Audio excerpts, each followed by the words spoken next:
Labdien, un esiet sveicināti no Delfi TV studijas.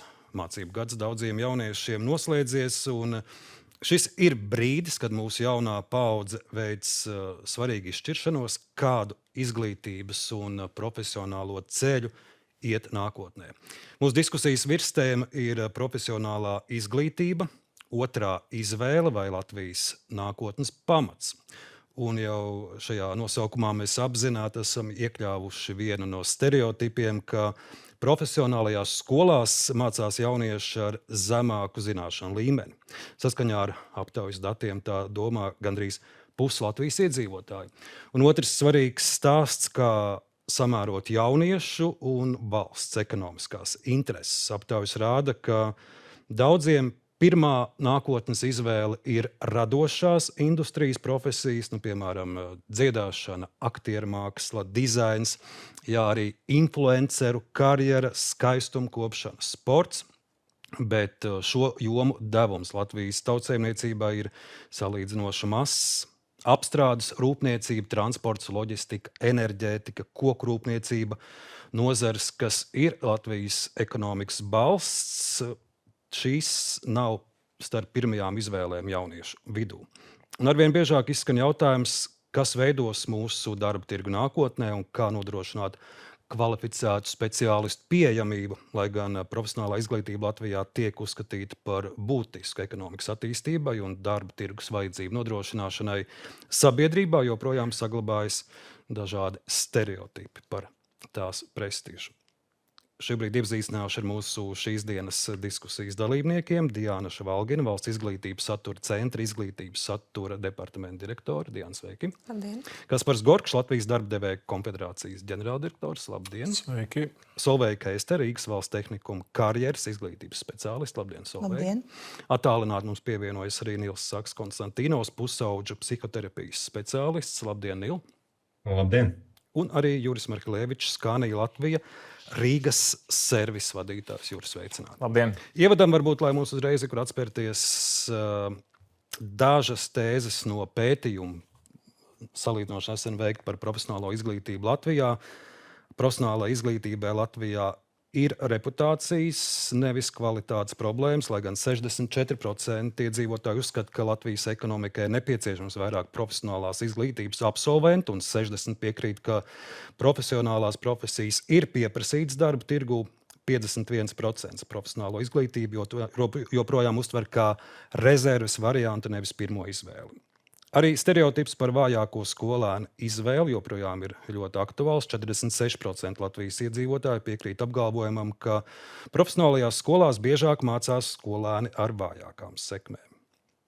Kas svarīgi, sabiedrība tic profesionālās izglītības rezultātam, bet ne prestižam. 57% uzskata, ka profesionālās izglītības absolvents spēj veiksmīgi atrast darbu, 52% tic ilgtermiņa karjeras iespējām, bet tikai 37% ir pārliecināti, ka tā palīdz sasniegt augstu atalgojumu.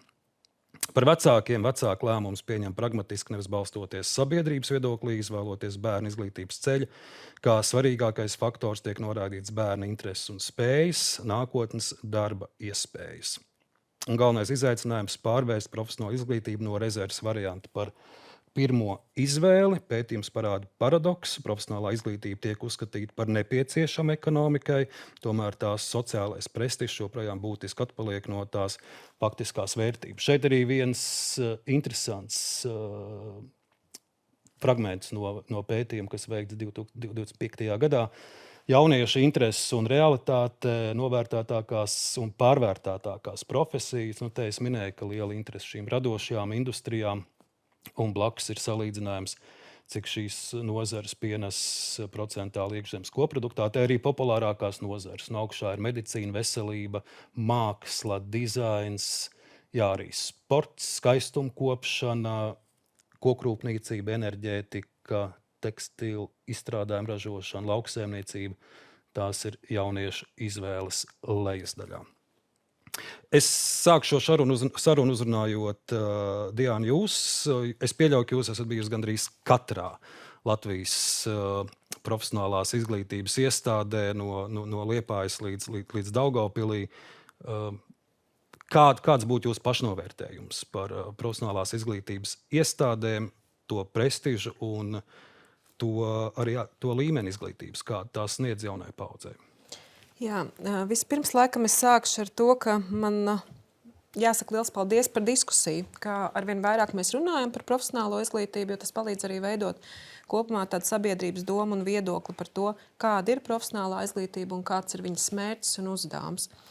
Un, ja mēs runājam par izglītības prestižu, man pašai ļoti nepatīk šis jautājums, pateikšu arī kādēļ, tādēļ, ka man šķiet, ka katrai izglītībai ir mazliet citi mērķi un uzdevumi. Un ļoti grūti ir salīdzināt ābolus ar bumbieriem un salikt vienā maisiņā un pajautāt, kurš ir prestižāks ābols vai bumbieris. Manuprāt, ja mēs runājam par profesionālo izglītību un vispārējo izglītību, ir ļoti skaidri jāapzinās katra izglītības veida mērķi un uzdevumi.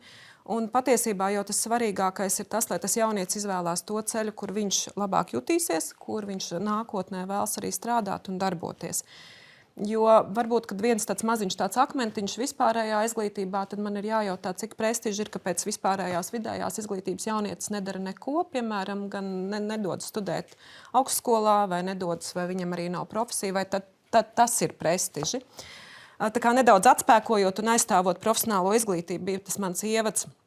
Runājot par profesionālo izglītību kopumā, protams, ka vienmēr ir jautājumi vai lietas vai procesi, kas ir jāpilnveido. Jo, manuprāt, tāda stāvēšanas vietas jau dzīvē nav. Vai nu ir progress, vai nu ir regress. Līdz ar to, protams, ka periodiski mēs runājam gan par reformām, gan par nepieciešamību pilnveidot procesus, stiprināt procesus. Bet kopumā jāsaka, ka iepriekšējos periodos profesionālā izglītība ir būtiski mainījusies, varbūt no tā, kādu mēs viņu atceramies 90. gados, un absolūti profesionālās izglītības iestādes nav ne tuvu vairs tādas. Kas ir mainījies? Es atzīšos, es arī dzīvoju šajos stereotipos. Es esmu bijis 90. gados žurnālistikā sākot veidojis stāstus par šīm skolām, un tas ir mans stereotips, jā, ka tur pamatā nokļūst tie, kurus neņem vidusskolu, vai kuriem ir uzvedības problēmas, vai kas savādāks. Kas šajos 20 gados ir mainījies? Kā šīs skolas ir mainījušās? Man negribās runāt par to, kā ir sakārtot arī vide un infrastruktūra. Arī tas ir viens no aspektiem, kas arī ienākot profesionālā izglītībā reizēm varbūt tu pat esi pārsteigts salīdzinājumā ar vidusskolu, kā tas izskatās. Tad, kad es pēdējo reizi biju vienā no šīm skolām, tur vēl bija visi tie darbmācības galdi, gluži kā es atceros no 80. beigām darbmācības stundās. Tas gan laikam ir mainījies. Jā, tas ir mainījies. Bet man gribētos runāt varbūt arī par saturu un procesu vairāk nekā par to infrastruktūru. Un, protams, ka daudzas lietas, varbūt, ka mums tā nešķiet, bet tāds ir. Ļoti daudzas lietas nāk profesionālā izglītībā sadarbībā ar darbdevējiem, ar nozara ekspertu padomēm. Un jāsaka arī tā, ka gan saturs tiek kopīgi veidots, tad profesionālās kvalifikācijas prasības definē nozara ekspertu padomes. Tālāk tas tiek iedzīvināts programmās. Protams, pastāv arī iespēja, un tam ir ļoti liela un būtiska nozīme, ka profesionālā izglītībā darba devēji ņem šos audzēkņus praksē, praktizēties.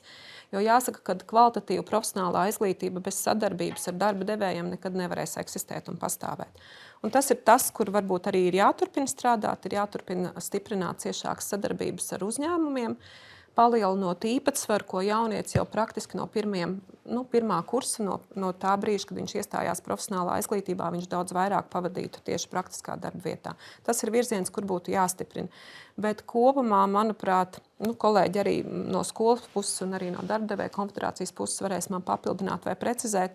Tā vide ir atbalstoša jaunietim, un šīs sadarbības ir tādas, lai šīs prasmes tomēr tuvinātu darba tirgumu, bet, protams, ka ir kur pilnveidoties un uzlabot situāciju. Mums šodien sarunā ir iespēja uzrunāt darba devēju. Viens konkrēts piemērs, konkrēts uzņēmums Scania.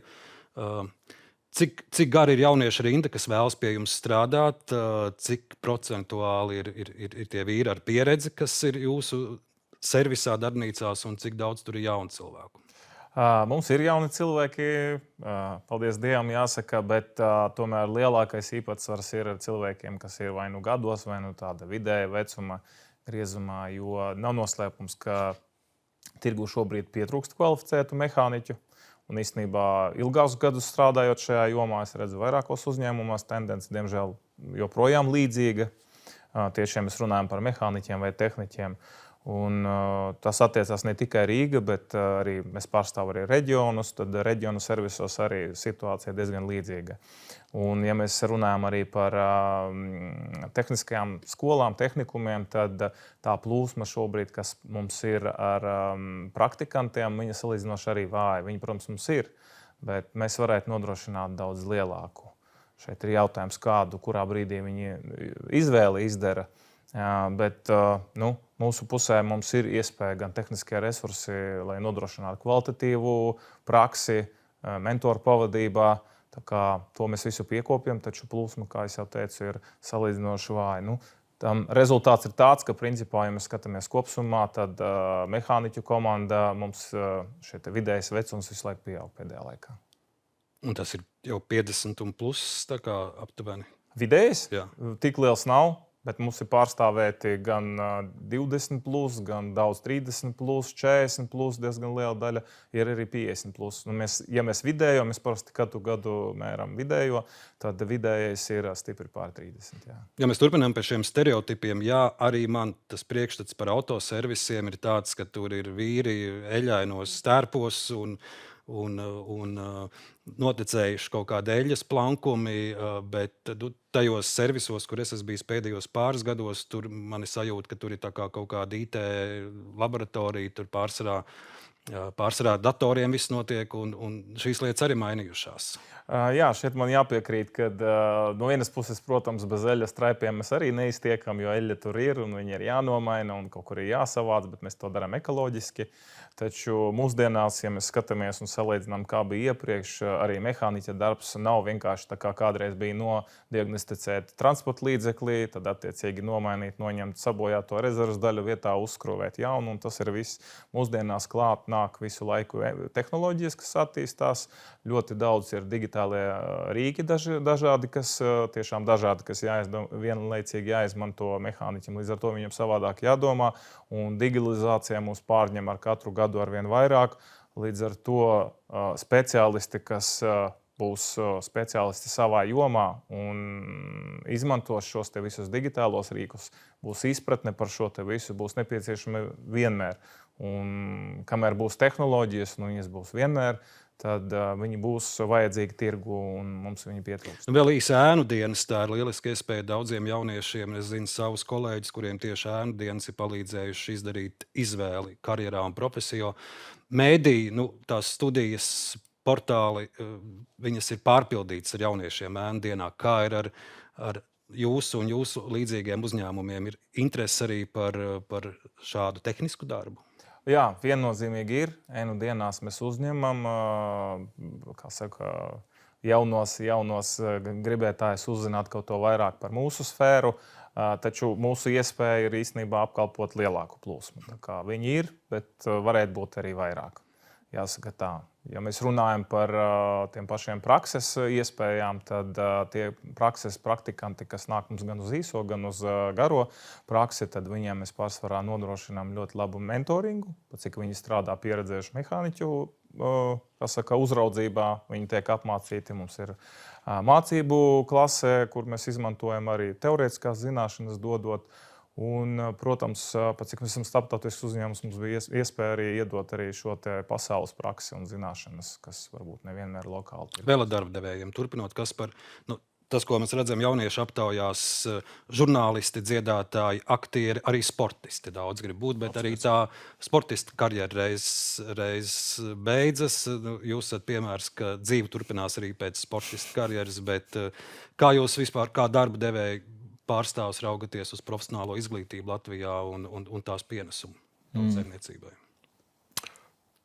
Man no Latvijas darba devēja konfederācijas puses ir tā iespēja un savā ziņā arī privilēģija iesaistīties daudzos posmos, kas saistās ar profesionālu izglītību. Mūsu pāraudzībā vai koordinācijā ir nozara ekspertu padomes. Mēs piedalāmies arī cilvēku kapitāla attīstības padomē, kas ir tas veidojums, kurš mēģina saskaņot to, kas būs nepieciešams nākotnē un kāda tā izglītība būs vajadzīga. Bet tā viena lieta, kas man mulsina visos šajos formātos, ka patiesībā cilvēka kapitāls tādā ziņā ir ļoti vienkārša lieta, jo viņš ir viegli kvantificējams. Mēs ļoti daudz runājam par prestižiem, par dažādām lietām, bet tā ir ļoti kvantificējama lieta. Tātad mums ir cilvēku apjoms, kas katru gadu nomirst, mums ir cilvēku apjoms, kas katru gadu piedzimst, mums ir cilvēku apjoms, kas iestājās, izstājās, tiek izmests. Šeit ļoti viegli ir apkopot to statistiku un mēģināt paskatīties, varbūt, kas nestrādā vai strādā. Ja mēs skatāmies no valsts politikas, 2014. gadā tika noteikts skaidrs mērķis, ka mēs virzīsimies profesionālā izglītībā uz 50-50, respektīvi 50% mācīsies profesionālās izglītības sistēmā, 50% vispārējās. Sākuma punkts bija 61% par labu vispārējai izglītībai pret atlikušajiem 39%, kas mācījās profesionālā izglītībā, un tas mērķis tika noteikts līdz plānošanas termiņa beigām 20. gadā, lai sasniegtu mēs šo 50-50% īpatsvaru.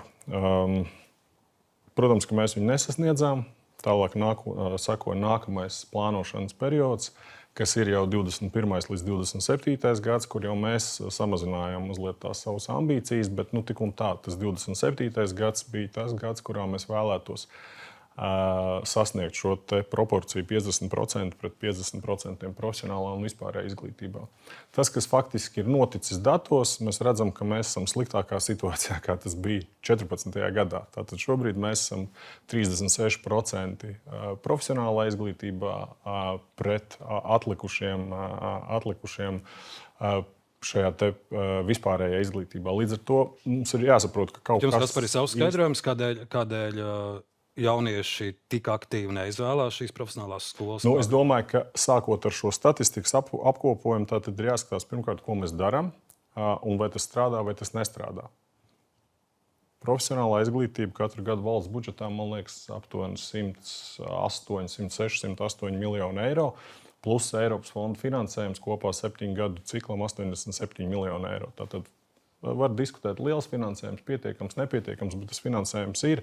Un kaut vai no tāda infrastruktūras viedokļa, šeit es varu tikai piekrist, ka tie apstākļi, kādos jaunieši apgūst šo te izglītību, ir krietni mainījušies par tiem stereotipiem, par kuriem mēs runājam. Bet profesionālā izglītība viens ir tā interese, vai vispār jauniešiem ir interese apgūt tās profesijas, kādas tiek piedāvātas, un te mēs redzam šie te 36% pret 64% tomēr parāda, ka acīm redzot līdz galam mēs nespējam pārliecināt par to, ka tās ir tieši profesijas, kas būtu. Tālāk ir kvalitāte, un šeit nāk vai izpaužās šī nozara ekspertu padomes loma, kur mēs strādājam pie satura, lai tas būtu maksimāli salāgots ar to, ko darba devējs sagaida no šī jaunieša, tāpat infrastruktūras kvalitāte, kur šobrīd ir šīs profesionālās izglītības iestādes, kurās infrastruktūrā ir ieguldīts diezgan liels finansējuma apjoms un tālāk ietekme. Vai tas, kur pēc tam šis absolvents kādu darba vietu atrod, kādas ir viņa karjeras izaugsmes iespējas, jo tas finanšu jautājums ir svarīgs. Respektīvi, ko es spēšu darīt tālāk ar šo te izglītību. Un ja tās otrā, trešā sadaļa mūsu ieskatā ir piedzīvojusi diezgan lielu attīstību pēdējos gados. Vēlreiz infrastruktūra, paša satura kvalitāte, darbs pie tā, lai šis saturs tiktu salāgots. Nozars, kas skaidri iezīmē gan finanšu ambīcijas vai iespēju pelnīt šajās nozarēs vai veidot karjeru, kas arī iespējams nav pietiekami labi komunicēts, bet katrā ziņā tur tiek iezīmēts, un ir nozars kā kokrūpniecība, kur ļoti veiksmīgi sadarbojās ar profesionālās izglītības iestādēm un gan saņem šos skolēnus tādā prakšu veidā, gan arī pēc tam iesaist nozars uzņēmumos. Tad tā interese, to mēs skaidri redzam, ka viņa kaut kas tur nestrādā.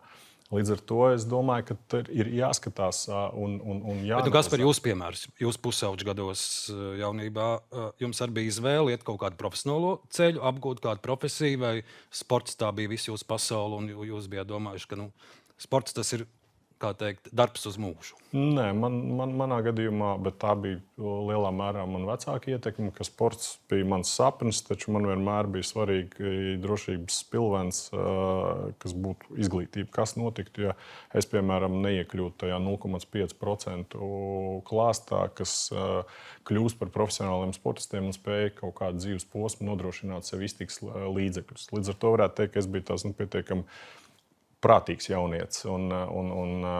Tas attiecās gan uz mācīšanos vidusskolā, kur es nevaru lielīties, ka manas sekmes bija izcilas, jo to kavējumu ar katru sportistu karjeras gadu kļūst ar vien vairāk, un tās tēmas, ko tu izlaidi, ir krietni vairāk.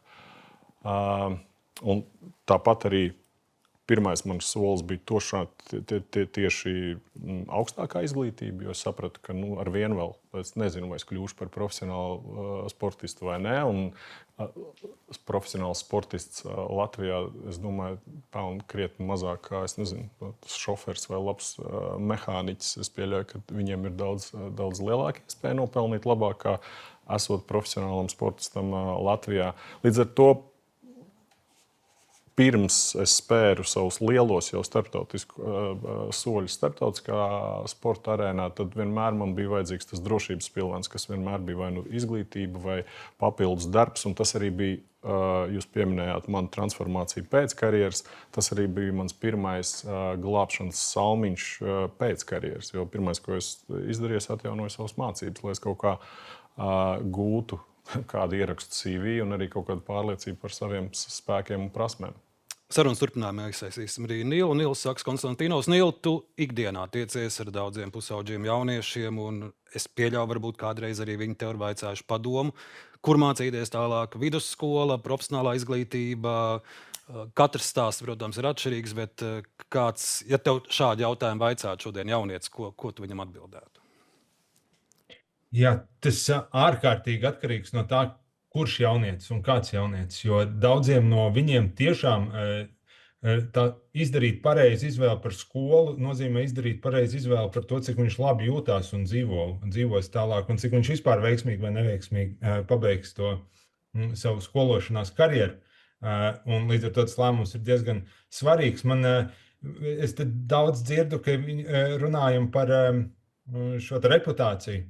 Un ka tehnikumiem varbūt neesot tik laba reputācija, man tik gribās uzreiz teikt, ka tā reputācija un prestižs, kas ir pieaugušo prātos un kas ir pusauģu prātos, ir divas dažādas lietas.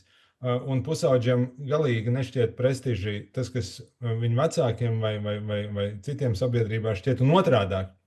Līdz ar to tas arī tie man novērojumi par tieši pusauģu attieksmi pret tehnikumiem, un tā, es domāju, tur tā prestiža lieta nav tā primārā. Tas, ko, protams, var redzēt, ir, ka ļoti, ļoti saistās ar pusauģa idejas, ar to, kā viņa vecāki, kādās skolās ir gājuši vai nav gājuši. Un to var ļoti viegli redzēt korelāciju, ka tur, kur vecāki paši ir gājuši, augstu sasniegumu vai labās vidusskolās un universitātēs, tad viņi ļoti reti izskatīs tehnikumu iespējas saviem bērniem un otrādāk. Tad ir tādi pusauģi, kas pat nedomā par citu opciju, kā tikai par tehnikumu. Bet man šķiet, ka tā atslēga un sāls visā ir tieši tajā konkrētajā pusauģu grupā, par ko mēs runājam, jo šobrīd ir tāds sajūta, ka tās ir kā visiem vienādas izvēles un ka tās būtu līdzvērtīgas. Un es domāju, ka tā nebūtu nav, jo, piemēram, man starpcīt drusku iesāpējās sirds, kad jūs sākumā tā statistiku minējāt, un tur bija šis jautājums, kur mācās pusauģi ar labām sekmēm. Un lielākā daļa sabiedrības atbildēja, ka viņi nemācās tehnikumos. Mēs to it kā uzskatām, ka tā it kā būtu problēma, bet kāpēc mēs skatāmies tikai uz akadēmiskajām sekmēm? Tas jau nav vienīgais kritērijs, pēc kur vajadzētu mērīt bērnus un skolēnus, un kā būtu, ja mēs to pavērstu un teiktu, kā jums šķiet, kur mācās tehniski spējīgākie pusauģi. Un tad iespējams, ka mēs dabūtu pavisam cits atbildes, un varbūt, ka mums ir vajadzīgi gan akadēmiski spējīgi, gan tehniski spējīgi jaunieši. Tas par to, kāpēc, tas, ko Kaspars minēja, kāpēc viņi vairāk tomēr joprojām izvēlās iet vidusskolās, te jāņem vērā tas, ka tomēr mēs sabiedrībā esam diezgan ilgi, mēs dzīvojam tajā priekšstatā un idejā, ka veiksmīgākais scenārijs ir vidusskola, augstskola un tad labi apmaksāts darbs. Pusauģiem tiešām ir svarīgi labi apmaksāt darba tāda nākotnes perspektīva. Un mēs to arī zinām, tas nav īsti noliedzams fakts, ka, teiksim, universitātes pabeigšana labāk korelē. Protams, tagad tas viss sāk mainīties, starp citu strauji, bet kopumā universitātes pabeigšana vairāk korelē ar augstiem ienākumiem nākotnē. Tā ir it kā tāds priekšstats. Bet es domāju, ka ar to nevajag cīnīties, tāpēc, ka atkal jau mums ir pietiekami daudz, mums ir ļoti liela dažādība starp pusauģiem. Un es domāju, ka tie pusauģi, kur uzdod šo jautājumu, un viņam var būt pareizi atbild, ka, Klau, tev ir jāmēģina tikt uz ģimnāziju, vai tev ir jāmēģina tikt iespējami labākajā akadēmiskajā vidusskolā, kurā tu vari tikt. Un tad ir pusaudzis, kur atbilde ir tāda, ka, Klau, tev vislabāk veiksies tad, ja tu domās par tehnikumu. Un tie ir divi dažādi tipi pusauģu, un katram no viņiem ir šis ceļš. Jūs pieminējāt sākumā šos priekšstats, ka arī par uzvedību, piemēram, ir priekšstats, ka tehnikumos maz agrāk nonāca pusauģi ar sliktāku uzvedību. Bet arī uz to es piedāvātu paskatīties otrādāk, jo kāpēc skolās ir problēmas, piemēram, ar pusauģu uzvedību? Lielā mērā tāpēc, ka lielai daļai jauniešu, īpaši zēnu, tas attiecās pārsvarā uz zēniem, ir ļoti grūti nosēdēt entās stundas mierā aiz skolas sola un klausīties 8 stundas pa 40 minūtēm kaut kāds ļoti teorētisks priekšmets. Šīs nepiemērotības dēļ rodas uzvedības problēmas ļoti bieži. Tātad viņi daudzās runā, beigās vispār pārstāj iet uz skolu, interesēties un tā. Nil, pavisam īsi vēl, vai tu pats esi vispār bijis kādā šādā profesionālās izglītības skolā un kādi ir tavi priekšstati par to, kas tur notiek un kādi jaunieši tur mācās? Protams, man gan starp klientiem ir ļoti daudz tehnikumu, gan es ļoti bieži viesojos tehnikumos, jo es pasniedzu tādas nodarbības un palīdzu pedagogiem tieši kā reiz ar uzvedību, kā organizēt uzvedību. Un tehnikumos viesojos diezgan bieži. Man ir diezgan labs priekšstats, ap citu arī tehnikumi ir ļoti dažādi. Mums, piemēram, ir tehnikumi, kuriem jau ir liela reputācija starp pašiem jauniešiem, tie, kas, piemēram, saistās ar radošajām sfērām un kas ir diezgan pieprasīti radoši tādos jauniešu prātos.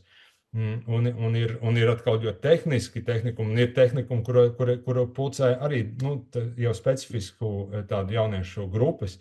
Mums jau tā arī ir ļoti, ļoti plaša tāda grupa, bet kopumā es pilnībā pievienojos tam, ka tie tehnikumi ir absolūti nenovērtēts resurss. Un tā ir tāda milzīga jauda, kura šobrīd nedarbojās uz tādu savu pilno klapi, tā teikt. Tik tā, Nil, paldies.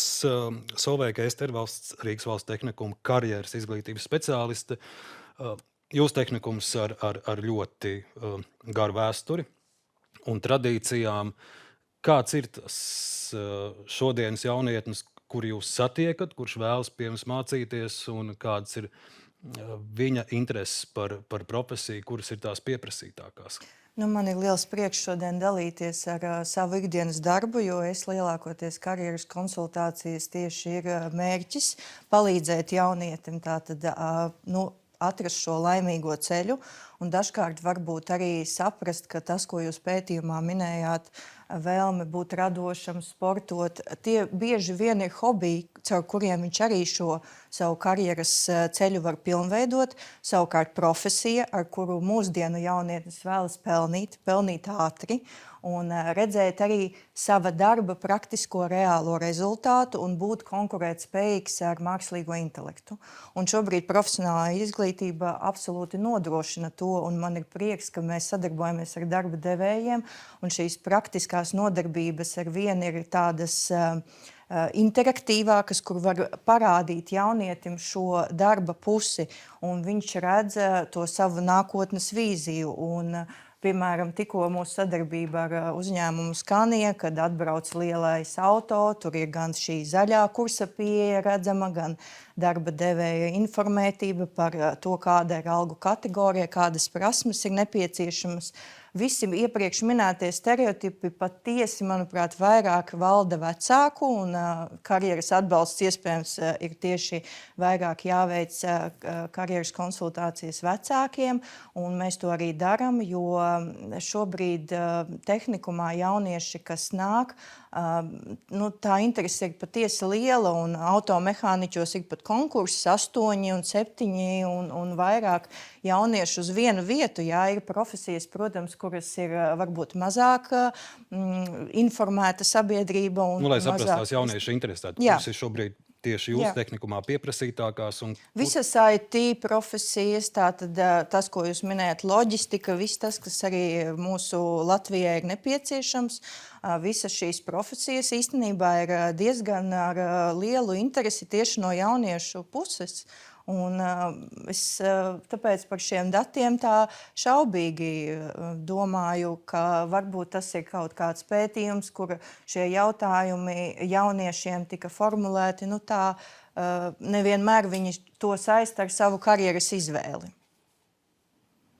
Diana, mēs ik pa brīdim dzirdam, it sevišķi pirms jauna mācība gada, par skolu apvienošanu, skolu slēgšanu, vai šāda optimizācija skan arī profesionālās skolas, vai tās ir drošas un skolēnu skaits tur ir stabils un pietiekošs?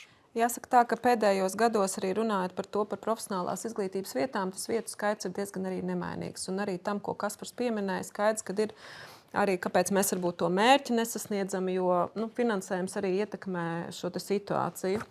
Tad profesionālā izglītībā ir valsts budžeta finansētas vietas, un tas vietu skaits ir aptuveni, ko mēs katru gadu uzņemam 9000 jauniešu profesionālā izglītībā. Bet skaidrs, ka šīs tendences, ko mēs redzam demogrāfijā, ka mēs redzam, kā arī izglītojamo skaits mainās un ka tas attiecās arī uz vispār izglītošo skolu tīklu, arvien vairāk tiek runāts un arī diskutēts, ka tas visticamāk skars arī profesionālo izglītību viennozīmīgi. Un ko es gribu teikt, ka profesionālā izglītība pati par sevi ir dārga izglītība, jo tieši ļoti daudz ir, kā mēs runājām, lai apgūtu praktiskās iemaņas, te ir divi ceļi. Vai mēs ļoti daudz praktizējam izglītības iestādē uz vietas, kas mums prasa gan materiālu tehnisko nodrošinājumu, materiālus, vai mēs sadarbojamies ar darbdevējiem. Un mēs, protams, nākotnē raugamies, ka šī sadarbība un tā atbildība par profesionālo izglītību un par to, kāds ir tas jaunietis, mums ir jāveido ciešākas sadarbības. Jo jāsaprot, ka valstī ir ļoti grūti reaģēt uz straujām pārmaiņām nozarē, ja mēs skatāmies uz jaunām tehnoloģijām, uz jauniem materiāliem. Izglītības sektors nekad nespēs noķert nozari. Nekad.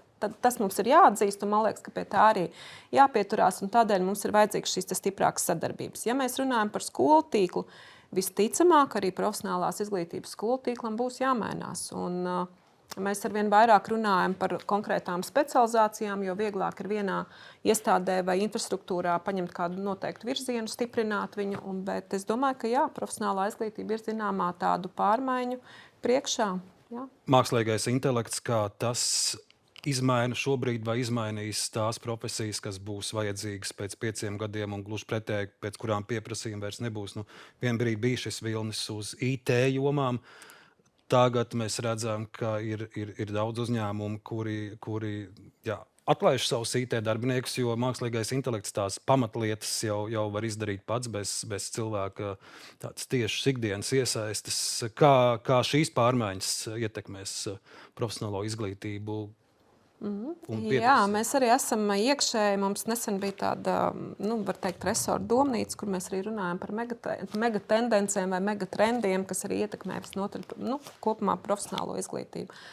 Un, ja mēs raugamies uz tām profesijām, mainība notiek. Ir profesijas, kas nosacīti izzūd un kuras vairs darba devējiem nav vajadzīgi, bet te atkal... Pirmās, kas jums nāk prātā, no tādām, kur vēl pirms gadiem 10 likās, ka to profesiju visu mūžu varēs pelnīt, un šobrīd izrādās, ka viņa krīt ārā no saraksta, kuras tās ir. Man tā varbūt negribās uzreiz tā kā nosaukt konkrēti, bet mums te, es tā izvairīšos no tās tiešās priekšā, piemēram, redzu tirzniecības darbinieku. Jā, ko mēs, protams, varam teikt, bet to, ko es gribēju pateikt un attējot atpakaļ, mums ļoti palīdz nozara ekspertu padoms, jo viņi jau ir tie, kas definē tās profesijas vai profesionālās kvalifikācijas, precīzāk, kas tad mēs sekojam līdzi šīm izmaiņām. Un ir šīs nozara kvalifikācijas struktūras, kurās regulāri tiek veiktas izmaiņas, lai izglītības iestāde mācītu to, kas ir nepieciešams nozarei.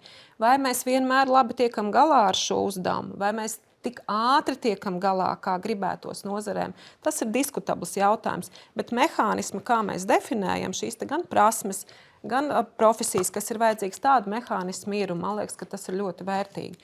Bet par tām izmaiņām, protams, ka kaut kādas lietas, kur, piemēram, ja mēs skatāmies informācijas apkopošanu lielos datos, informācijas analīzi lielā apjomā, skaidrs, ka mākslīgais intelekts to aizstās, un vairs tādi speciālisti visnotaļ nebūs vajadzīgi.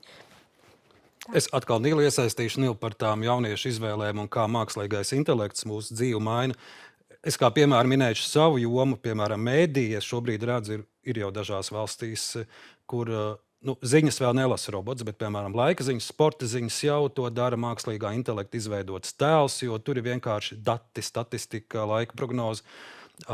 Filmu ierunāšanu, ko līdz šim darīja aktieri. Es dzirdu tagad arī Latvijā ierunātās filmas. Tur tās balss jau vairs nav īsto aktieru, bet mākslīgā intelekta, bet atšķirība faktiski nevar manīt. Tās lietas mainās. Ko tu jauniešiem atkal saki, ja viņi tev vaicā, bet kuru profesiju izvēlēties? Pēc 5 gadiem atnāks robots un tas, ko es mācījos, vairs nebūs vajadzīgs. Es viņam saku, ka tas ir nepareizais jautājums, ko uzdot. Jo, pirmkārt, neviens no mums nezina, kā tā nākotne izvērtīsies un kas būs pēc 5-10 gadiem. Un parasti tās prognozes ir izrādījušās diezgan, vai nu tās ir izrādījušās pārāk skeptiskas, un atcerēsimies, ka mēs jau gaidījām 2000. gados lidojošās mašīnas un robotus, mājsaimniekus un ko tikai vēl ne. Vai arī mēs vienkārši nevaram vēl iztēloties to nākotni. Tas, ko es saku, ir, ka drīzāk vajag iziet no otras lietas, kas ir tās lietas, kas tev padodas, un kas ir tās lietas, kuras tev patīk darīt, un kurās tu izjūti kaut kādu enerģiju. Jo, ja tu darīsi tās lietas, pēc tam varēsi pielāgoties, un lai vai kā tā dzīve mainīsies, varēsi atrast sev citu nišu. Bet ja tu iesi un mācīsies kaut ko tikai tāpēc, ka tev šķiet, ka tas tev atnesīs tur lielākus ienākumus nākotnē, bet tu neesi tam īsti nepiemērots, ne tas tev interesē, ne tev par to deg acis, ne tas vispār kaut kas tāds, kam tu gribētu citādi pievērsties, un tas tev neaizies arī pie labiem nosacījumiem. Es atkal atgrieztos droši vien pie tā, ka tā atslēga vienmēr ir dažādībā, tajā, ka arī jaunieši ir dažādi, un ir jauniešu profils, kuriem šīs tehnikuma un tehniskās profesijas, pat ja mēs domājam, ka tās kaut kad izzudīs, bet tieši pats tas formāts būs daudz piemērotāks. Es domāju, tas ir primāri. Nevis censties atrast vai paredzēt tādu ļoti šauru kaut kādu profesijas nišu. Paldies. Turpinot vēl par dažādiem stereotipiem, kas ir vīriešu profesijas, kas ir sieviešu. Jūsu Skānijā, piemēram, es pieļauju, ka jūs tāds izteikts vīriešu kolektīvs esat, un tas ir tas stereotips, ka sieviete jau nevar būt automehāniķis, ka sievietes vieta, piemēram, skaistuma kopšanas biznesā, un šie priekšstati tie arī kaut kad var mainīties, un mēs pieredzēsim agri vai vēl, ka arī, piemēram, Skānijā servisā strādās meitenes, beiguši tehnikumu, un to darīs tikpat izcili kā līdz šim vīrieši? Ir tā, ka šobrīd, ja mēs skatāmies vēsturiski, tad jā, man jāpiekrīt, mēs esam pārsvarā vīriešu kolektīvs, taču mūsu uzņēmumā strādā, protams, arī sievietes. Tiesa gan savādākās, kā saka, amatos nekā mehāniķis, taču no tādu iespēju viedokļa faktiski mums nav nekāda beigie ierobežojumi. Es teiktu tā, kopš brīža, kad šie cilvēki, meitenes parādīsies, kas būs un gribēs, un būs tāda vēlme, mēs faktiski jau esam gatavi pieņemt, jo tehnoloģijas ļauj darīt to darbu, galvenais ir zināšanas un kompetence. Latvijā nē, bet citās valstīs mūsu uzņēmumā ir meitenes, kas strādā kā mehāniķi, viņiem vienkārši patīk, un viņas izvēle tādu ir izdarījušas, un uzņēmums ir atvērts jau šobrīd pieņemt savā komandā arī meitenes. Valsts tehnikuma pārstāv stāstīja, kā labo piemēru, ka ir sadarbība ar jūsu uzņēmumu, bet kādus jūs redzat tos jauniešus, kas pie jums atnāk un izvēlas strādāt, cik viņi ir kvalificēti, cik sagatavoti, cik motivēti, un cik ilgu laiku viņi noturās pie jums, jo tas priekšstats atkal ir, ka jaunieši ļoti ātri maina tās darba vietas, 1-2 gadi, tas ir daudz, viņš atkal kaut kur citur. Jums ir piemēri, kur jums ir atnācis jaunietis no skolas un jau 5. gadu strādā un ir izcils. Mums ir arī tādi, kas 10. un 11. gadu strādā. Mums ir vairāki mehāniķi, un šobrīd vairs jau ne mehāniķi, bet citos amatos strādājošie kolēģi, kas sāka strādāt uzņēmumā, atnākot vienkārši uz praksi.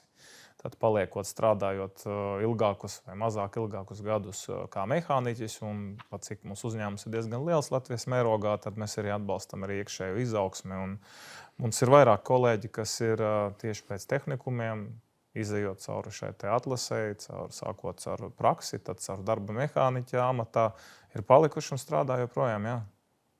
Kas ir, varbūt jūs varat atklāt kaut kādi jūsu uzņēmumu triki, kā jūs pievilinat jauniešus, vai kā jūs viņus noturat, vai kā jūs sev pozicionējat kā pievilcīgu darba devēju un darba vidi? Sākās viss ar to pašu praksi pārsvarā. Jā, ir kaut kāda plūsma katru gadu, kas piesakās rudens un pavasara cēlienā uz praksi. Un, protams, brīdī, kad viņi iet šai praksē, mēs dodam šīs standarta zināšanas, kas notiek profesionāla mentora, šī gadījumā mehāniķa profesionāla pavadībā. Un, protams, mēs paralēli skatāmies, mēs vērtējam, kā viņam veicās, kā viņš apgūst zināšanas, kāds viņam ir darba tikums, kas varbūt mūsdienās arī ir izaicinājums jauniešiem. Un, ja viņam ir patiesi interese un deg acis, tad mēs principā mēģinām kaut kādā veidā viņu pieturēt arī un uzrunāt, lai viņš arī nākošajā praksē, ja viņš turpina mācīties, piesakās pie mums. Ir tādi, kas, teiksim, studē jau pēdējo gadu, un tā ir pēdējā prakse, tad parasti mēs viņiem piedāvājam arī vasaras darbu, lai viņiem ir iespējams pastrādāt arī jau tā kā piestrādājot, palīdzot, ne tikai praksē, pildot prakses programmu. Un tad mēs tālāk arī skatāmies un pēc iespējas piedāvājam arī darba vietas. Mums arī tādi ir, kas strādā. Mums arī tādi, kas tiek, kā saka, pieturēti. Viņš pēc tehnikuma ir izdomājis iet tālāk mācīties universitātē. Arī to mēs atbalstam, bet vienlaicīgi mēģinām darba grafikus salāgot tā, cik ir cilvēks, kurā ir vērts ieguldīts, tad mēs mēģinām salāgot grafikus tā, lai viņš tiek gan uz universitāti, gan viņam ir iespēja strādāt nepilnu slodzi. Bet tā ir tāda appusēja izdevīga sadarbība gan studentam, gan mums nākotnē. Ja mēs paliekam pie šīs jūsu jomas, autotransports, tas, ko es redzu, un tas, ko arī mēdījos stāsta, šobrīd ir liels, piemēram, sabiedriskā pasažieru autobusu šoferu trūkums, un cik es to izmantoju, es ļoti reti tur redzu jauns cilvēks, tie pārsvarā ir vīri, kungi gados, un agri vai vēl viņi dosies pelnīt atpūtā. Tas pats ar smago kraus mašīnām. Tur varbūt ir nedaudz vairāk, jā, bet tomēr arī tie ir kungi 40+. Kādēļ jauni cilvēki neizvēlās šo darbu, šīs profesijas? Labs jautājums. Es varbūt tā superprofesionāli neatbildēšu uz viņu, taču es novēroju šos klientus, kas atzina nodot pie mums mašīnas uz remontiem un apkopēm. Tad tas tā ir, kad kādi savi 80% tie ir vīri vai nu vidējos vai nu cienījamākos gados. Tādi jaunāki vīri ir salīdzinoši maz, līdz kaut kādiem 20%. Kas tam varētu būt par iemeslu? Acīm redzot, ir kaut kādas alternatīvas. Vienus vilina iespējams ārzemju perspektīvas, citus iespējams vilina kaut kādas citas sfēras, jo šofera profesijā ir daudz zināmas romantikas, bet ir arī, kā saka, otra puse, kas varbūt jauniešus, acīm redzot, masveidā tik ļoti neuzrunā. Un, protams, jauniešiem svarīgs arī ir finansiālais pamats, atalgojums. Cik es tiekos kaut kur ar jauniešiem, un es dzirdēju tie, kas varbūt grib izvēlēties mēdīju vidi vai ko, es esmu dzirdējis tādu izteikumu, zem 2000 eiro man tas neinteresē, jā, viņiem ir ļoti svarīgi arī tas kādu nozara spēja piedāvāt atlīdzību. Cik daudz jauniešiem svarīgi savas profesionālās izvēlēs arī, cik viņš par to nopelnīs? Jā, nauda, protams, ka ir topa augšgalā, bet es atkal gribētu teikt, līdzīgi kā ar reputāciju un prestīžu pusauģu un jauniešu prātos, tai naudai ir tā nav tā pati nauda, ko mēs skaitām, par ko mēs domājam. Viņa priekšstati par naudu un to, kas ir daudz naudas, arī ir bieži diezgan gaisīgi. Un tas, no kā viņi saņem šo informāciju un priekšstats, pārsvarā mums jāņem vērā ir sociālo tīklu realitātes. Tas ir, starp citu, viens no iemesliem, kāpēc influenceri ir tik iekārojama profesija, tāpēc, ka izskatās, ka viņi visi ir ļoti bagāti un brauc ar privātajām lidmašīnām un peldās basēnos. Tie ir tādi veidi priekšstati. Tas, ko reālajā dzīvē nozīmē, vai tu pelni 2 vai 4 tūkstošus, tas lielākam vairumam jauniešu tas jau nav tik skaidrs. Tie ir vairāk tādi abstrakti lielumi. Bet tas, ka viņi vēlas nodrošināt nākotni, pilnīgi noteikti. Tas arī ir saprotami. Droši vien, ka mēs katrs to kaut ko tādu vēlamies, un viņa prioritātes ir nedaudz citas. Tā arī ir taisnība. Bet atkal, man šķiet, līdzīgi kā iepriekšējā reizē, kad vaicāju, ko jauniešiem varētu teikt par šo, manuprāt, tomēr ir svarīgi to vēstījumu vairāk virzīt uz to, ka neatkarīgi no, ka vienalga tu vairāk nopelnīsi darot to, kas tev patīk un to, kas tev padodas, nekā izvēlētos šķietami prestižu, labu apmaksātu profesiju, kurā tu neesi labs un kurā tu esi, varbūt garlaikots vai nepieprasīts, jebkurā gadījumā. Un es domāju, mums izdodās šo diskusiju un viņu prātus pavērst tādā virzienā, tad parasti tas ļauj viņiem arī pašiem plašāk paskatīties uz dzīvi un uz savām iespējām. Tik tālu paldies. Kaspar, no darba devēja puses, kuras ir tās prasmes, tās profesijas, kuras Latvijas tautsēmniecībai nākamo 5 gadu laikā būs īpaši nepieciešams un kur var prognozēt, ka varbūt būs arī darba roku trūkums. Es vēlreiz atgriezīšos pie šīs tabulas, kas bija par jauniešu izvēlēm šodien. Enerģētika, kokrūpniecība, transports, loģistika, tas viss ir saraksta lejas galā krietni zem skaistumkopšanas, sporta un arī psiholoģijas un citām lietām, un arī komunikācijas zinātnēm. Kopumā saskana ar to, kas tiek paredzēts, kas būs visvairāk nepieciešams. IKT joma, nevelti mēs arī no LDDK puses esam uzsvēruši, ka mēs vēlamies, lai jaunieši bērni, jaunieši mācās šī matemātiku, mācās fiziku. Tādēļ ir uzstājumi uz šo te eksāmenu dabas zinībās, jo darba devējiem ir svarīgi, lai tās zināšanas, kas tiek ieliktas pamat skolā, var izmantot vienalga tālāk profesionāla izglītībā, vispār izglītībā vai kādā vienā vai otrā profesijā. Un tur jau pēdējos gadus dati rāda, ka tie iztrūkumi ir vislielākie. Savukārt lielākā pārprodukcija ir sociālās zinātnes, kur tās pārprodukcijas skaitam ir tendence pat palielināties. Un līdz ar to mēs jau pieskārāmies ļoti dažādiem stakeholderiem, ja mēs runājam kopumā par darba devēji, publiskais sektors, tie, kas māca. Un šeit svarīgi saprast, ka katram šim iesaistītajai pusē ir pilnīgi dažādi mehānismi, kā risināt tos problēmu jautājumus, ko mēs iezīmējam. Katram stakeholderam ir arī individuāls vēlmes šajā procesā. Un faktiski valsts politika ir tā, kas šīs vēlmes spēj uzlikt uz papīra un tad saprast, jo ir jāapzinās to, ka ja valsts nodefinē to ekonomikas struktūru, kādu viņi to vēlas redzēt, tad visdrīzāk kāda jaunieša vēlmes vienā profesijā var nepiepildīties. Tā realitāte, jo gluži vienkārši šai profesijai nav pieprasījums no jaunieša. Tas nozīmē, ka ideālā variantā, protams, mazāk piepūli tev sagādāt darbs, kurš tev padodas un kurš tev sagādā prieku. Bet tad mums arī vajadzētu apzināties to, ka šie jaunieši brauks strādāt citur, kur viņam šādas konkurētspējīgas darba vietas var piedāvāt, un tas arī ir ok. Mēs kaut kā ļoti sāpīgi to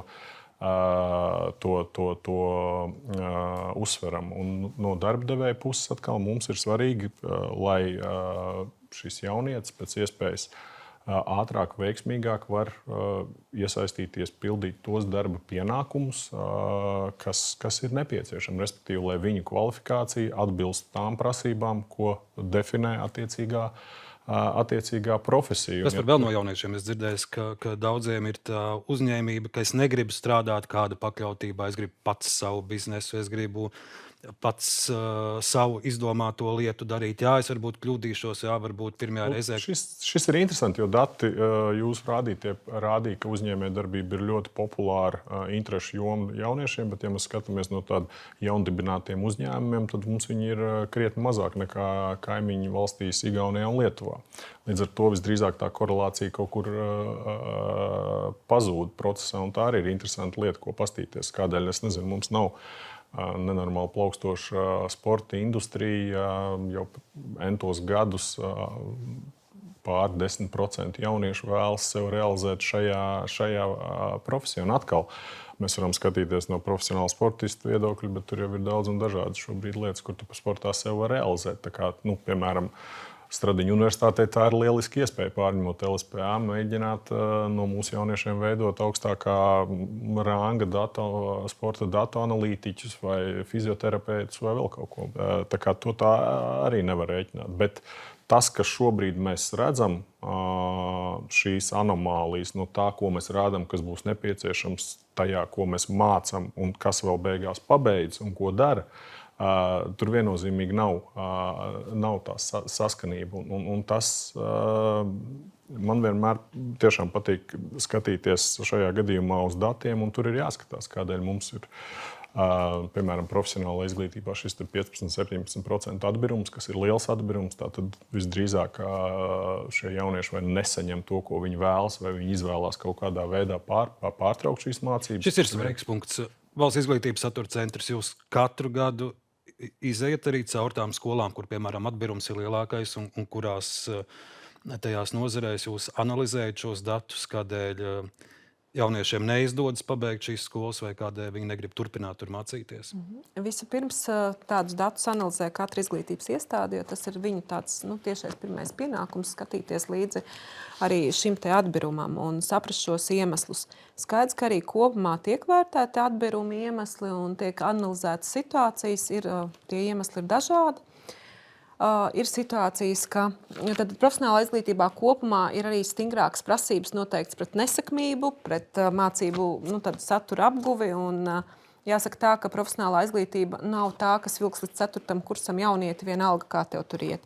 Profesionālā izglītībā ir noteikts prasības un arī tā prasība, ka tomēr ir jābūt sekmīgam un katrā mācību gadā ir jāiegūst sekmīga vērtējuma. Tāda tiešām ir arī spēkā. Bet kopumā es gribu teikt, ka profesionālā izglītība nebūtu nav tā vieglākā izvēle. Jo mēs tā runājam, ka viņi ir otrā un kad vieglākā un kad aiziet mācīties visi tiem, kam neveicās vispārējā, tad jāsaka tā, ka es ar lielu tādu cieņu skatos uz tiem jauniešiem, kas ir profesionālā izglītībā. Jo viņiem faktiski ir jāapgūst vienlaicīgi divi saturi, divi ļoti fundamentāls lietas, gan vispārējās vidējās izglītības saturs, gan profesionālās izglītības saturs. Un tie jaunieši tiešām, viņi tad iet praksē, viņi var teikt, faktiski atrodas uzņēmumā kaut kādā brīdī. Viņi kārto tos pašus centralizētos eksāmenus kā vispārējās izglītības jaunieši. Tā kā tie jaunieši ir daudz uzņēmīgāki, viņi var izdarīt daudz vairāk. Protams, ka mēs tā kā augstāk liekam neskapēc tās akadēmiskās zināšanas, akadēmisko ceļu, un tas viss ir kārtībā, ja tu gribi būt zinātnieks, un tas ir tavs ceļš. Bet arī par tiem datiem, ko jūs rādījāt par tām jauniešu izvēlēm, droši vien, ka tur ir perfekti, tā precīzi jāpasaka, ka tur ir arī dati par augstāko izglītību. Un tie dati neparāda tikai profesionālās vidējās izglītības izvēles. Mēs runājam arī par profesionālo augstāko izglītību, un to arī vajag ņemt vērā, ka arī profesionālā augstākajā izglītībā var iegūt kvalifikāciju. Tā kā tur ir ļoti daudz dažādi informācija, par kuru ir jārunā diezgan precīzi. Mēs šodien daudz runājam par jauniešiem, vecākiem, par darba devējiem, bet man liekas šodien svarīgi pieminēt arī pedagogus, kas strādā šajās skolās, Solveiga. Cik prestiži ir strādāt tehnikumā par pedagogu, par skolotāju? Mēs dzirdam, ka virknē skolu Latvijā regulāri trūkst matemātikas skolotāju, fizika, ķīmija. Kā ir ar pedagogu pietiekamību profesionāli tehniskajās skolās? Jūsu tehnikumu ņemot par piemēru. Es neapstrīdēšu par šiem vispār izglītojošiem priekšmetiem, ka tas ir izaicinājums, bet mums ir absolūti nodrošināts šis bloks. Bet es tieši vēlētos izcelt jauniešiem iespēju mācīties pie pedagogiem, kur ir savas nozares profesionāļi. Tātad šis lielākais uzsvars ir uz šo profesiju, un mums strādā uzņēmumu vadošie projektu vadītāji, dažādi inženieri, kā mūsu mācību priekšmetu skolotāji, un kur jau vēl labāku piemēru jaunietim zināšanas iegūt kā no pedagoga, kurš ir ne tikai šo pedagoģiskās prasmes apguvis, bet arī zina šo praktisko pusi. Un tas arī veicina jauniešiem to interesi par šo profesiju. Un vēl paturpinot iepriekš minēto par šīm algām, tad izaicinājumi 3. kursā noturēt jaunieti pēc tā, kad viņš ir atgriezies pēc prakses, kurā viņam maksā šos 2000, ko jūs pieminējāt, tad mums kā skolē tas ir izaicinājums. Tas izaicinājums arī tādēļ, ka varbūt pats pedagogs jau vairs nesaņem tik daudz, cik viņa audzēknis. Tā arī var būt. Dažkārt, dažās profesijās ir piemēri, kur jaunieši man saka, skolotāji, es šobrīd pelnu tik un tik, un kā līdz tam izlaidumam, lai mēs kopā nonākam. Bet izlaidumā, kad darba devēji piedalās un pasniedz šo līgumu un dažkārt arī stipendijas un pateicības vecākiem, tad šī kopīgā darba un svētku sajūta ir visiem, un tas noteikti ir arī tā darba rezultāts, kas visiem ir panākams. Par to, kam valsts dod naudu, cik jūs rūpīgi sekojat tam, kāds būs pieprasījums no darba devējiem pēc 5 gadiem, cik bieži jūs no šo mācību sarakstu arī izsvītrojat kādas profesijas vai kādus virzienus, cik tam jūs sekojat līdzi un cik bieži jūs tiekaties ar darba devējiem? Jā, man tiešām ir prieks, ka mēs esam kopā ar Kasparu šeit, un varbūt arī tas var izskaidrot to, kā tiek plānots profesionālā izglītībā, tieši ja mēs runājam par valsts budžeta finansējumu. Tad pirmām kārtām tiek ņemts vērā ekonomikas ministrijas prognozes darba tirgus pieprasījumam. Un nākamais, kā secīgais mehānisms, kā mēs plānojam šīs budžeta vietas, ir saskaņojumi ar attiecīgām nozara ekspertu padomēm ikgadēji šos uzņemšanas plānus. Tā kā tā atbilde ir, cik mēs bieži tiekamies un sekojam līdzi, tas ir regulārs process, kur šīs vietas, kas tiek piedāvātas jauniešiem, saplānotas tiek izglītības iestādē, tad kopā ar darba devējiem. Un tāds ir šis process. Par to vēlreiz vienmēr mēs varam runāt, vai tas ir gana labi, vai ir kaut kādas vajadzīgas izmaiņas, vai šajā plānošanā pārdalē. Tas, protams, ir saruna jautājums. Bet kopumā mehānismi tieši šādi, kad regulāri tiek saplānots kopīgi šis uzņemamo jauniešu skaits.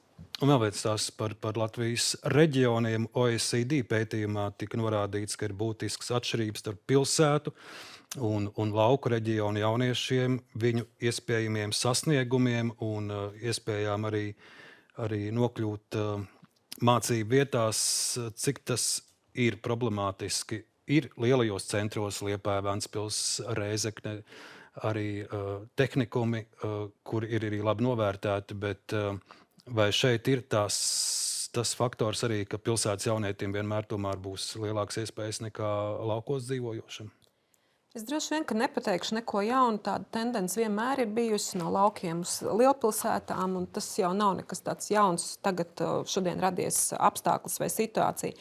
Bet, ja raugās arī uz profesionālo izglītību, tad citu valstu kontekstā vai Latvijas kontekstā skaidrs, kad mēs ejam uz to, ka profesionālā izglītība būs tādi kompetenci centri, kas koncentrēs gan pedagogus, gan resursus vienu vietu. Un profesionālā izglītība jau vēsturiski ir bijusi tāda, ja tu izvēlies konkrēto kvalifikāciju, nevienmēr viņa tev būs pie mājām. Ja tu vēlies būt, ir kaut kādas specifiskas kvalifikācijas, ko var tikai Smiltenes lauksaimniecības tehnikumā apgūt, ko var apgūt tikai Liepājas tehnikumā. Tās ir tavas izvēles, un līdz ar to arī tehnikumi ir veidoti tā, ka ir dienestu viesnīcu piedāvājums, un tas prasīs arī tev pārkārtot šo savu ikdienu vai dzīvi. Diemžēl jāsaka, kad nav tāda iespēja katrā mazā tādā pilsētiņā vai teritorijā nodrošināt daudzveidīgu profesionālo izglītību. Jūs pieminējāt 2 tehnikumus, Smiltene, Liepāja, šodienas sarunā. Ja jums būtu jāmin tie, kas varētu būt kā paraugs pārējiem, vai ja jums tagad prasītu kādu vecāku padomu, uz kuru man savu bērnu, ka jūs teikt, šajos droši tie ir tiešām tie izcilības piemēri Latvijā. 2 jūs jau nosaucāt. Es viņus sauc ar mērķi pret profesionālām kvalifikācijām kā piemēru. Man liekas, ka katrā tehnikumā ir izcils savs piedāvājums un pat ļoti unikāls piedāvājums, ko tu nevarēsi vienkārši nosauciet 5 izcilākos tehnikumus Latvijā. Nē, es tad laikam saukšu tā, ka visi tehnikumi ir ļoti labi, bet viņiem ir unikāls piedāvājums. Un nevar salīdzināt, ja, piemēram, vienā tehnikumā tad ir šīs specifiskās lietas, piemēram, kāpēc es pieminēju Smilteni, jo tur ir veterināra ārstu asistents. Tad vienīgā vieta Latvijā. Tad es nevaru pateikt, ka otrs, ar ko man viņu salīdzināt. Tad viņam ir specifisks piedāvājums. Liepājā ir gaisa kuģu tehniķi, ļoti specifisks piedāvājums. Poligrāfija, dzelzceļš, jā, tātad tikai Rīgas valsts tehnikumā. Tā kā viņiem ir šīs specifiskās nišas, kur, ja tu izvēlies šo te konkrēto ceļu iet, tev ir jādodas uz to tehnikumu, kur ir šī specifiskā niša. Nila, sarunas noslēgumā es vēlos iesaistīt arī tevi, ja mēs šodien daudz pieminam tos stereotipus. Šis ir tas brīdis, kad jauniešiem ir jāizvēlās tas nākotnes ceļš un profesija. Un, ja es kā jaunietis, piemēram, iet pie tevis uz konsultāciju, es izdomāju, ja es gribu būt automehāniķis un strādāt Scaniā, bet ko man draudzene teiks par to, ka es pateikšu, ka es tagad izdomāju būt automehāniķis un vispār draugi vairāk domā, ka man jābūt ir modes dizaineram, bet es gribu šo ceļu par šiem stereotipiem, kas arī valda apkārt un rada spiedienu uz to jaunieti, ka tālūk influenceris tas ir prestiži, mašīnas remontēt netik ļoti. Jā, es droši vien viņam uzdotu tādu otru jautājumu, bet, Klau, ko tavu draudzene teiks par to, ka tev jau tagad, principā pēc gada vai diviem, tu pratīsi lietas, par kurām cilvēki tev būs gatavi maksāt naudu lielu. Ko tavu draudzene teiks par to, ka tu strādāsi tādu darbu, kurā tu būsi kustīgs un nepārvērtīsies par dīvānu pelmeni? Ko tavu draudzene teiks par to, ka tev būs profesija, kur tu vari strādāt, principā, jebkurā Eiropas vietā. Jūs varēsiet izvēlēties braukt uz jebkurienu. Mašīnas visur ir vienādas. Tu varēsi nopelnīt jebkur, kur tu atradīsies. Ko tavu draudzene teiks par šīm lietām?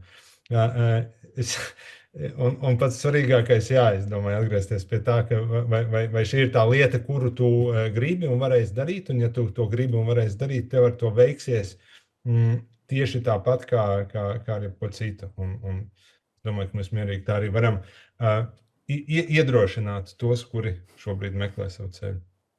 Jā, paldies. Un es ceru, ka arī mēs šodien ar mūsu šīs dienas sarunu esam iedrošinājuši gan jauniešus, gan viņu vecākus. Un Latvijā es tiešām esmu bijis virknē profesionālu tehnisko skolu. Jāieplāno arī ceļš uz Rīgas valsts tehniku, bet tas, ko es tur esmu redzējis, ka tiešām tā ir kvalitatīva izglītība un tās iespējas apgūt profesiju šobrīd, arī pateicoties Eiropas fondiem un investīcijām no valsts pēdējos gados ir izcils. Lai Scaniā ir daudz jaunu kadru nākotnē, kas būtu, kā jūs minējāt, godprātīgi darba darītāji vai ar deksmu acīs arī 3 un 5 gadus strādājot, un lai jauniešiem tiešām ir veiksmīgas izvēles šobrīd. Arī pie jums, kā karjeras speciālisti, droši vien dodas un dosies un prasīs, ko darīt tālāk. Tātad ieteikums no Nila mazāk klausīties draudzenēs un influenceros, bet tajās savās sajūtās. Saku paldies Diānai Šavalginai, Valsts izglītības satura centra izglītības satura departamenta direktorei, Kasparam Gorkšam, Latvijas darba devēja konfederācijas ģenerāldirektors, arī Solveig Kester, Rīgas valsts tehnikuma karjeras izglītības speciāliste. Paldies arī Nilam Saksam Konstantīnovam un darba devējas pārstāvi arī Juris Marhilevičs, Scania Latvija Rīgas servisa vadītājs. Lai jauniešiem veiksmīgas izvēles, lai jums veiksmīga dienas turpmākā daļa. Uz tikšanos!